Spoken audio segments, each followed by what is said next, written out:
৩ সপ্তাহেরও বেশি সময়ের উৎকণ্ঠা আর অনিশ্চয়তার পর ইহকালীন জীবনের ইতি টেনেছেন সাবেক প্রধানমন্ত্রী খালেদা জিয়া। এক প্রেস বিজ্ঞপ্তিতে বিএনপি জানিয়েছে, বিএনপি চেয়ারপারসন ও সাবেক প্রধানমন্ত্রী দেশনেত্রী বেগম খালেদা জিয়া আজ সকাল ৬টায় ফজরের ঠিক পরে ইন্তেকাল করেছেন। যদিও খালেদা জিয়ার মৃত্যু নিয়ে অনেকে প্রশ্ন তুলছেন, কেউ কেউ দাবি করছেন অনেক আগে মারা গেছেন ৩ বারের সাবেক এই প্রধানমন্ত্রী। রাজনৈতিক কারণে তাকে এতদিন ধরে জীবিত দেখানো হচ্ছিল।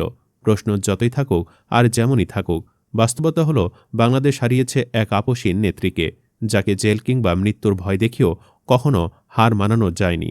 গুঞ্জন আছে আপসীনতার কারণেই ভয়াবহ অসুস্থতার মধ্য দিয়ে খালেদা জিয়াকে বিদায় নিতে হলো। ৭ বছর ধরে তাকে স্লো পয়জনিং করে ধীরে ধীরে মৃত্যুর দিকে ঠেলে দেওয়া হয়েছে, যার চূড়ান্ত পরিণতি দেখল পুরো বিশ্ব। গত ২৩ নভেম্বর থেকে রাজধানীর এভারকেয়ার হাসপাতালে চিকিৎসাধীন ছিলেন খালেদা জিয়া। আইসিইউতে চিকিৎসাধীন খালেদা জিয়ার অবস্থা অত্যন্ত জটিল এবং তিনি সংকটময় মুহূর্ত পার করছিলেন বলে জানিয়েছিলেন তার ব্যক্তিগত চিকিৎসক ডাক্তার AZM জাহিদ হোসেন। সে সংকটময় মুহূর্ত আর কাটিয়ে উঠতে পারলেন না। পুরো দেশকে কাঁদিয়ে পরপারে পাড়ি জমালেন।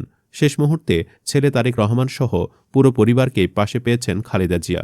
উপস্থিত ছিলেন ডাক্তার জোবায়দা রহমান, নাতনি জায়মা রহমান, ছোট ছেলের বউ শারমিলি রহমান সিথি, ছোট ভাই শামীম ইস্কান্দার, ছোট ভাইয়ের স্ত্রী বড় বোন সেলিনা ইসলাম সহ সকল আত্মীয় স্বজন এবং বিএনপি মহাসচিব মির্জা ফখরুল ইসলাম আলমগীর, বেগম খালেদা জিয়ার চিকিৎসায় গঠিত মেডিকেল বোর্ডের চিকিৎসকরাও।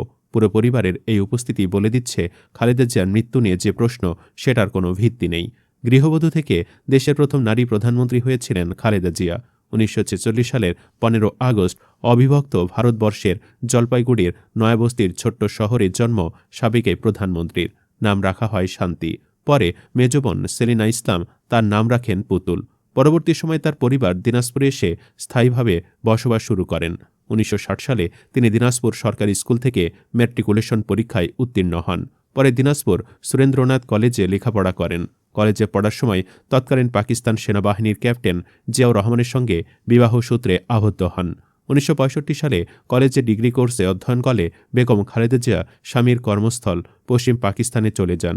১৯৭১ সালের ২৫ মার্চ পাকিস্তানি হানাদার বাহিনী এদেশের স্বাধিকারকামী মানুষের ওপর নৃশংসরূপে ঝাঁপিয়ে পড়লে চট্টগ্রাম ক্যান্টনমেন্টে তৎকালীন মেজর জিয়াউর রহমান বিদ্রোহ ঘোষণা করেন এবং কালুরঘাট বেতার কেন্দ্র থেকে স্বাধীনতার ঘোষণা দেন। এমনই পরিস্থিতিতে বেগম খালেদা জিয়া চট্টগ্রামে কিছুদিন আত্মগোপন করে থাকার পর ছোট্ট ২ ছেলেকে নিয়ে ১৬ মে নৌপথে ঢাকায় আসেন। ২ জুলাই পাকিস্তানি সেনারা ২ ছেলেসহ তাকে বন্দী করে। দীর্ঘদিন গৃহবন্দী থাকার পর ১৯৭১ সালের ১৬ ডিসেম্বর তিনি মুক্তি পান। দেশি বিদেশি ষড়যন্ত্রে ১৯৮১ সালের ৩১ মে বিএনপির প্রতিষ্ঠাতা জিয়াউর রহমান কিছু বিপদগামী সেনা সদস্যের হাতে শাহাদত বরণ করেন।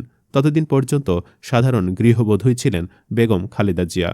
১৯৮২ সালে বাংলাদেশ সেনাবাহিনীর তৎকালীন প্রধান জেনারেল হুসেন মোহাম্মদ এরশাদ বন্দুকের নল উঁচিয়ে ক্ষমতা দখল করলে বেগম খালেদা জিয়া গণতন্ত্র পুনরুদ্ধারের জন্য সর্বাত্মক আন্দোলনের সূচনা করেন।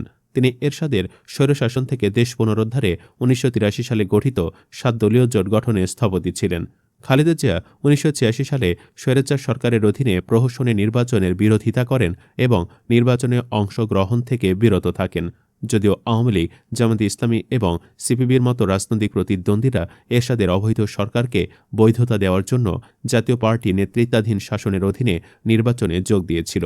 বেগম খালেদা জিয়া এক মুহূর্তের জন্য স্বৈরাচারের সাথে আপোষ করেননি। এরশাদ ক্ষমতা আঁকড়ে থাকার জন্য নির্বিচারে ছাত্র হত্যার পথ বেছে নেয়। তিনি এর বিরুদ্ধে তীব্র আন্দোলন গড়ে তোলেন। ১৯৮৩ থেকে ১৯৯০ সাল পর্যন্ত ৭ বার আটক করা হয় তাকে। এ সময় দেশের জনগণ তাকে আপসী নেত্রী উপাধি দেন। মহান আল্লাহ এই আপসী নেত্রীকে জান্নাতবাসী করুন। কমেন্ট বক্সে আমিন লিখুন। ধন্যবাদ।